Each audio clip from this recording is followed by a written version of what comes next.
Nunca pensé que la traición más cara de mi vida iba a venir con sonrisa familiar, un contrato falso y mi madre diciéndome, sé el hombre y comparte.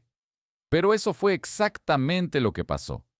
Mi hermano intentó vender mi casa a mis espaldas, usando mi apellido como llave maestra. Y yo le devolví el favor sin tocarlo ni una sola vez, pero dejando su reputación tan desnuda que ya no pudo vestirse con mentiras. Soy un hombre de 34 años y, para entender por qué mi hermano creyó que podía hacer esto, tengo que contar lo que siempre fue. Yo era el que no daba problemas, el que sacaba buenas notas, el que trabajaba, el que seguro que entiende. Mi hermano menor, Iván, era el que tiene carisma, el que solo necesita un empujoncito, el que no es malo, es que la vida le ha tocado difícil. Y mis padres. Mis padres vivían enamorados de esa versión de él que nunca existió. Yo me fui de casa en cuanto pude. No porque odiara a mi familia al principio, sino porque me ahogaba. Siempre era lo mismo. Si Iván rompía algo, era un accidente. Si yo me equivocaba, era una falta de respeto. Si Iván pedía dinero, era una emergencia. Si yo pedía paz, era egoísmo. Aún así, me esforcé por mantener una relación normal. Cumpleaños, Navidad, visitas rápidas, llamadas cada cierto tiempo. El tipo de contacto que no sana nada, pero te hace creer que no lo estás abandonando del todo. La casa llegó a mi vida por mi abuelo. No fue una mansión. Fue una casa decente en un barrio tranquilo, con un patio pequeño y una cochera que mi abuelo usaba como taller. Cuando murió, me dejó esa casa a mí, directamente a mí, sin ambigüedades.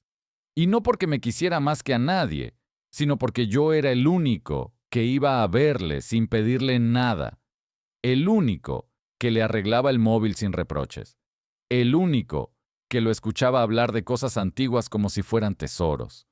Yo no vivía ahí al principio. La arreglé, la puse en alquiler, me ayudó a estabilizarme, a ahorrar, respirar. Con el tiempo, cuando mi relación de pareja se rompió y me harté de pagar alquiler en la ciudad, decidí mudarme a mi propia casa. La dejé a mi nombre, obviamente. Pagué impuestos, reformas, seguros, todo.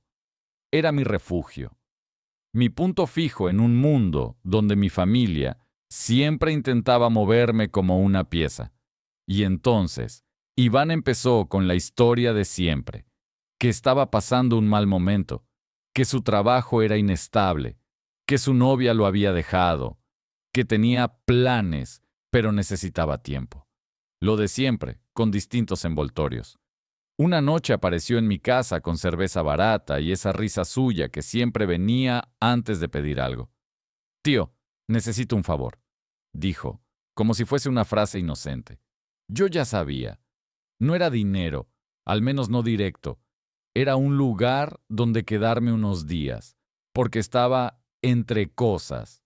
Me juró que no era más de una semana, que iba a dormir en el sofá, que no iba a molestar, que solo necesitaba recomponerse. Yo cometí el error de creer que podía ayudar sin pagar el precio emocional. Los 3 primeros días fueron aceptables. Luego empezó a traer bolsas, luego cajas, luego gente, luego su amiga, que solo venía a cenar, luego su colega, que solo venía a dejar un mueble. La casa se llenó de su ruido, de su humo, de su desorden. Cuando le pedía que bajara el volumen o que avisara, me miraba como si yo fuera el invitado. Mis padres, por supuesto, encantados. «Qué bonito que ayudes a tu hermano», decía mi madre por teléfono, con esa voz dulce que solo usaba cuando quería algo. «La familia es lo primero», remataba mi padre, siempre cómodo con las palabras cuando no era él quien pagaba el coste. Yo intenté poner límites. Le dije a Iván que 2 semanas y se acabó, que necesitaba mi espacio, que yo no era un hostal. Él se reía. «Relájate, tío. Si es tu casa, o sea, es de la familia». Esa frase me empezó a taladrar. Una tarde llegué del trabajo y encontré a Iván en la cocina con un montón de papeles extendidos sobre la mesa. No eran facturas. No eran cosas suyas. Eran impresiones con fotos de mi casa, plano aproximado, descripción de metros cuadrados, hasta un texto que parecía de anuncio. ¿Qué es esto?, pregunté. Sin levantar la vista, dijo: estoy ayudándote, tío. Esta casa es demasiado para ti solo. Podrías vender y comprarte algo más pequeño. Te quedas con dinero para invertir, viajar, vivir, lo que sea. Y bueno, yo podría empezar de cero. Me quedé quieto, intentando no gritar. ¿Ayudándome? ¿Y desde cuándo has decidido tú vender mi casa? Iván levantó la mirada y, sin vergüenza, sonrió. No te lo tomes así. Es una idea. Además, el mercado está bien. No seas tonto. Le dije que guardara eso, que no se volviera a hablar del tema, que no estaba en venta. Él se encogió de hombros como si yo estuviera exagerando. 2 días después, me llamó mi madre. Hijo, tu hermano nos ha contado lo de la casa. Nosotros también pensamos que quizá lo mejor sería venderla. No, quizá lo mejor sería ayudarte. No, quizá podrías decidir. No, directamente, venderla. Mamá, la casa no se vende. Silencio. Y luego, el tono de reproche. Eres muy frío. Tu hermano está sufriendo. Tú siempre has sido fuerte, pero él... Yo apreté el teléfono. Él tiene 31 años, mamá. No es un niño. No seas cruel. Y ahí entendí que no importaba lo que yo dijera. Ya habían tomado partido.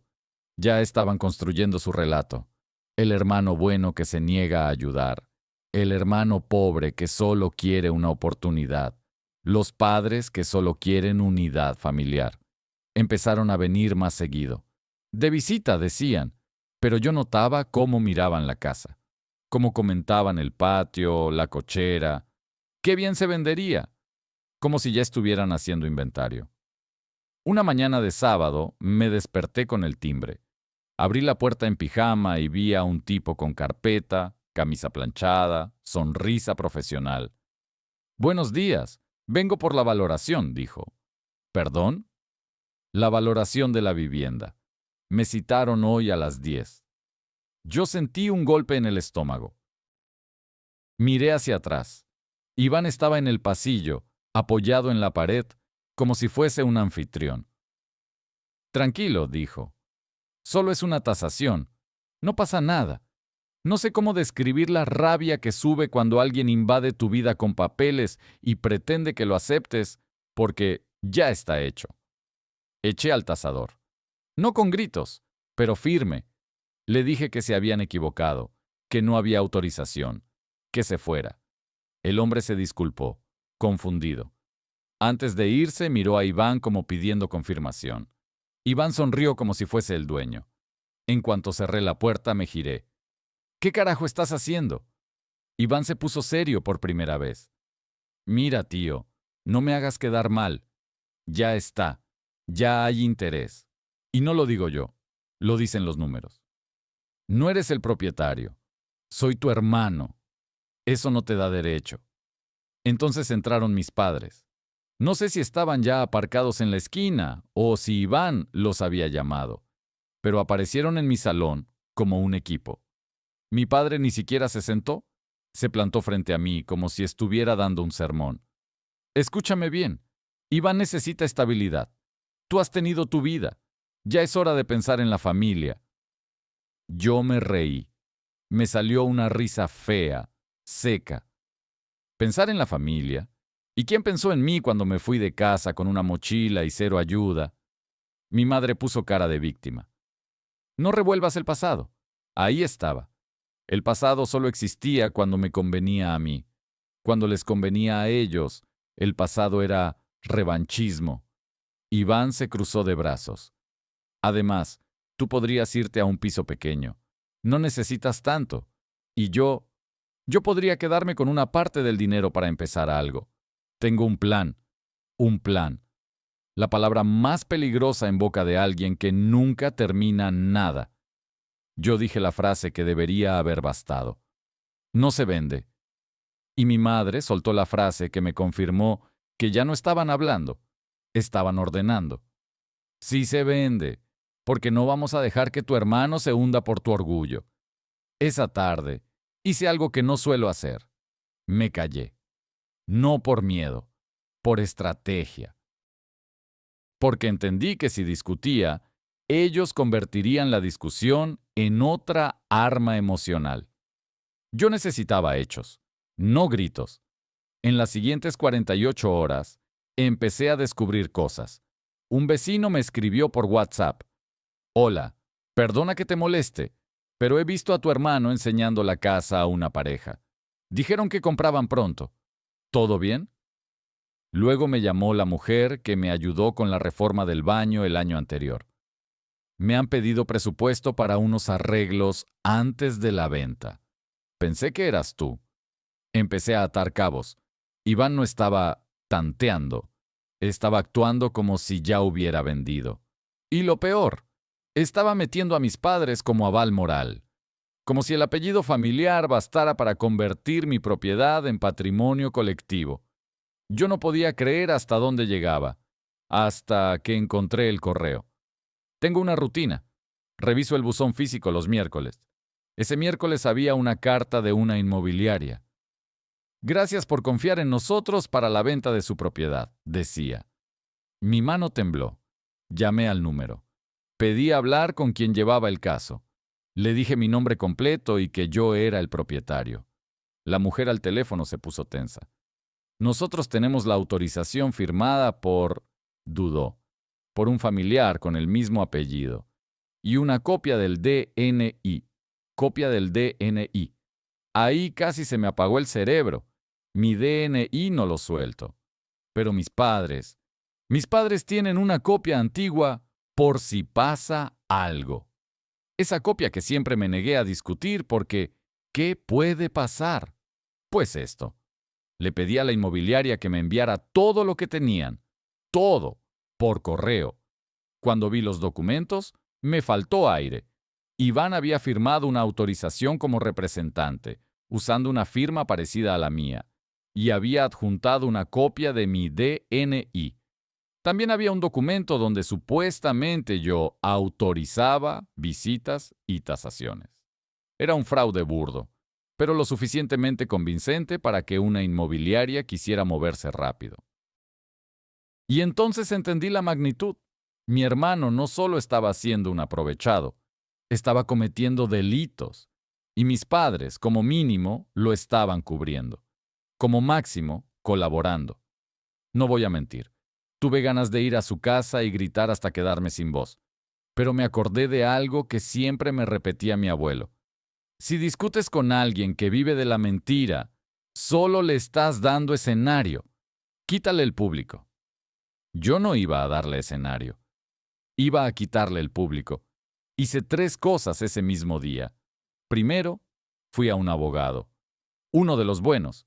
De esos que no hablan mucho, pero hacen que los demás se pongan rectos. Segundo, cambié todas las cerraduras, incluida la del garaje, incluida la puerta trasera, incluida la cerradura del patio. Tercero, puse cámaras. No por paranoia, por documentación.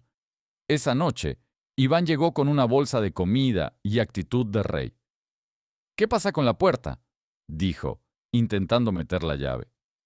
He cambiado la cerradura, respondí, sin moverme. ¿Cómo que has cambiado la cerradura? Como que esta es mi casa. Mi madre apareció detrás de él, como si hubieran ensayado la entrada dramática, y mi padre, por supuesto, con su cara de juez. «Abre», ordenó mi padre. Yo lo miré y sentí una calma rara. No. Se quedaron congelados. Mi madre fue la primera en hablar. ¿Nos vas a dejar fuera? Somos tu familia. Me dejasteis fuera de mi propia casa cuando intentasteis venderla, dije. Iván se rió, nervioso. No exageres, tío. Nadie ha vendido nada aún. Pero lo estabas intentando, con mi DNI. Mi madre se llevó la mano al pecho. ¿Qué dices? Yo saqué el móvil, abrí el correo con los documentos y se lo mostré a través de la ventana. Esto. Mi padre frunció el ceño. Iván dejó de sonreír. Eso es un malentendido, dijo Iván rápidamente. Era solo para ver opciones. Opciones con una firma falsa. Ahí mi padre cambió de táctica. Pasó de autoridad a amenaza. Te estás metiendo en un problema. No hagas esto más grande. Yo asentí. Ya es grande. Lo habéis hecho grande. Yo solo voy a cerrarlo. Mi madre empezó con el llanto. ¿Cómo puedes hacernos esto? Tu hermano necesita ayuda. Que la consiga trabajando, dije. Y vosotros, si queréis darle algo, dadle lo vuestro, no lo mío. La conversación se volvió un bucle. Ellos repitiendo familia, yo repitiendo propiedad y fraude. Iván, cuando vio que el llanto no funcionaba, se enfadó. Siempre ha sido así, tío. Crees que por tener la casa te crees superior. Esa frase me dio algo, una claridad perfecta. No, yo no me creo superior. Solo me niego a ser tu solución. Esa noche no los dejé entrar. Y no fue solo por orgullo. Fue por seguridad. Porque si Iván ya había usado documentos, no podía confiar en que no hiciera algo peor. Al día siguiente, mi abogado envió 2 notificaciones. Una a Iván, otra a la inmobiliaria. En la de Iván se detallaba que cualquier intento de representar o negociar la casa sería denunciado formalmente por suplantación y fraude documental. En la de la inmobiliaria se exigía cese inmediato, entrega de información y se advertía de consecuencias legales si continuaban. A las pocas horas, la inmobiliaria me llamó con voz temblorosa. Se disculparon. Dijeron que habían confiado por los documentos. Me prometieron que todo quedaba cancelado. Yo ya no estaba interesado en disculpas. Solo quería rastros. Y entonces llegó la parte dura de mi venganza. La parte sin violencia, pero con un golpe que no se cura con hielo. Mi hermano vivía de una cosa: imagen. Era el tipo que siempre se vendía como el encantador incomprendido, el buen hijo, el hermano que solo quiere oportunidades. Tenía amigos que lo creían, una novia intermitente que lo defendía, y un círculo social que lo aplaudía por respirar. Yo decidí que si él había intentado vender mi casa con papeles, yo iba a vender su máscara con hechos. No hice un post llorón, no hice un drama, no pedí compasión. Hice un dossier, cronología con fechas, capturas del correo de la inmobiliaria. Copia del documento firmado por Iván. Registro de la llamada con el agente. En mi país es legal grabar conversaciones propias y mi abogado me dijo cómo hacerlo de forma correcta. Mensajes de mis vecinos confirmando visitas. Y lo más importante, un informe del abogado explicando en lenguaje simple qué delitos podía implicar aquello. Luego lo envié a 3 personas concretas. Primero, a la novia de Iván, porque yo sabía que ella era el espejo donde él se miraba para sentirse alguien serio. Ella siempre decía que Iván solo necesitaba estabilidad. Pues ahí tenía estabilidad, en PDF. Segundo, a mi tía, la hermana de mi madre, porque es la persona con la lengua más rápida de toda la familia. Mi madre siempre la ha temido, porque puede convertir cualquier secreto en conversación familiar en una tarde. Tercero, al grupo familiar de WhatsApp, ese grupo donde siempre me pedían que no exagerara y que no sea rencoroso. Ese grupo donde Iván recibía aplausos por prometer cosas. Escribí un mensaje corto, sin insultos, una frase que no admitía debate. Para que no haya confusión, Iván intentó vender mi casa usando mi DNI y una firma falsificada. Adjunto pruebas. La inmobiliaria ya ha cancelado todo y mi abogado está al tanto. No voy a discutir esto por teléfono. Y apagué notificaciones. Lo que pasó después fue como ver una avalancha desde un lugar seguro. Mi madre me llamó 15 veces. No contesté. Mi padre me escribió: «Has humillado a tu hermano». Yo respondí una sola vez. Él se humilló solo. La novia de Iván me escribió a las 2 horas, no para insultarme, para preguntar si era verdad. Le dije que leyera el documento. Me respondió con un Dios y no volvió a escribir. Mi tía hizo exactamente lo que yo sabía que haría. Lo reenvió a media familia extendida con un comentario que, según me contaron después, decía algo como, ya está bien de proteger al niño de oro. En menos de un día, Iván pasó de pobre chico a ¿en serio firmaste eso? En la mente de la gente. Y ahí ocurrió lo más fuerte. Cuando la gente que vive del encanto pierde audiencia, se queda sin aire. Iván apareció en mi puerta esa misma noche, solo, sin mis padres. No golpeó. Llamó suave, como si de repente supiera comportarse. Yo lo vi por la cámara. No abrí. Por favor, dijo a través de la puerta. Tenemos que hablar. Yo contesté desde dentro. Habla. No tienes por qué hacer esto. Era entre tú y yo. Tú lo hiciste entre yo y una inmobiliaria. Se quedó callado. Luego soltó el veneno que siempre guardaba para cuando se sentía acorralado. ¿Te sientes importante ahora? ¿Te sientes grande? Yo respiré hondo. No, me siento libre. Hubo un silencio largo, y entonces dijo algo que me confirmó que nunca había entendido nada. Mamá está destrozada. Mamá, siempre la emoción de mamá como arma. Tuviste que pensar en eso antes de falsificar documentos, respondí. Y ahí se le rompió la máscara. Empezó a gritar. Me llamó egoísta, me llamó traidor. Me dijo que yo me creía mejor, que seguro que disfruto viendo a todos en su contra. Yo no subí el volumen. Le dije algo simple. Si vuelves a intentar algo con mi casa, la próxima conversación será con un juez. Y se fue. A la mañana siguiente, recibí un mensaje de mi madre, desde un número nuevo porque la había bloqueado. Era largo, lloroso, dramático. Hablaba de familia, perdón, no arruines la vida de tu hermano. Ni una sola vez decía, lo que hizo está mal. Ni una.